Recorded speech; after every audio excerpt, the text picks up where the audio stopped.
அண்மை செய்தி. சென்னைக்கான நீர் பாதுகாப்பு திட்டத்திற்கு அரசு ஒப்புதல் வழங்கியிருக்கிறது.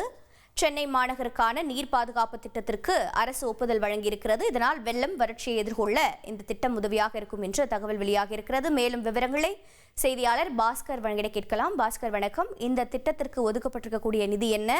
இதனால் நீர் பற்றாக்குறை எந்த அளவில் சரி செய்யப்படும்? விவரங்க. சென்னை மற்றும் சிஎம்டிஏ உடைய எல்லை அதுவரை இருக்கக்கூடிய பகுதிகளில் வெள்ளம், வறட்சி, காலநிலை மாற்றத்தால் ஏற்படக்கூடிய பாதிப்புகளை சமாளிப்பதற்காகத்தான் சென்னை சிட்டி பார்ட்னர்ஷிப் திட்டத்தின் கீழே நீர் பாதுகாப்பு திட்டம் வாட்டர் செக்யூரிட்டி பிளான் உருவாக்க தமிழக அரசு நிர்வாக அனுமதியாக ஒரு 5 கோடி ரூபாய் நிதி ஒதுக்கியிருக்கிறது. இந்த திட்டத்தினுடைய சாராம்சம் என்பது சென்னை மாநகரில் 2050ஆம் ஆண்டுக்கான குடிநீர் தேவையை எதிர்நோக்கி நீர் பாதுகாப்பு திட்டம் என்பது உருவாக்கப்படுகிறது. தற்போதைய குடிநீர் தேவையானது 1720 MLD கிடைக்கக்கூடிய நிலையில 1040 MLD மட்டுமே கிடைக்கிறது.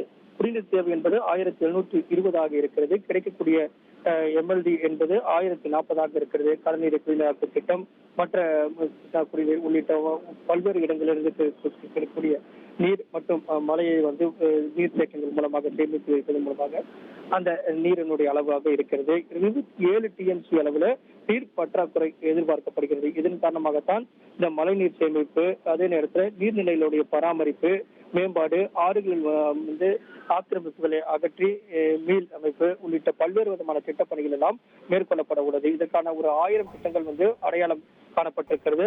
குறுகிய கால திட்டங்கள், நீண்ட கால திட்டங்கள் என்ற அடிப்படையில் அடுத்த 10 ஆண்டுகளுக்கும் 20 ஆண்டுகளுக்கும் 5 ஆண்டு குறுகிய கால திட்டங்கள் என்ற அடிப்படையில் இந்த திட்டங்கள் எல்லாம் செயல்படுத்தப்பட உள்ளது. இதன் காரணமாக நீர் பாதுகாப்பு மற்றும் வெள்ளம் மற்றும் வறட்சியை சமாளிப்பது, நீர் சேமிப்பு, மேலாண்மை, விநியோகம் இதையெல்லாம் 2050ஆம் ஆண்டுக்குள் பல்வேறு விதமான திட்டங்களை மேற்கொண்டு அதன் அடிப்படையில் தேவைகளை சமாளிப்பதற்குண்டான நடவடிக்கைகளை இதன் மூலமாக, இந்த திட்டத்தின் மூலமாக மேற்கொள்ள அரசு நிர்வாக அனுமதியை தற்போது வழங்கியுள்ளது. ரெண்டரை கோடிக்கும் அதிகமான தந்தி டிவியின் சப்ஸ்கிரைபர்ஸ் அண்ட் ஃபாலோவர்ஸ் குடும்பத்துல நீங்களும் இணையுங்க.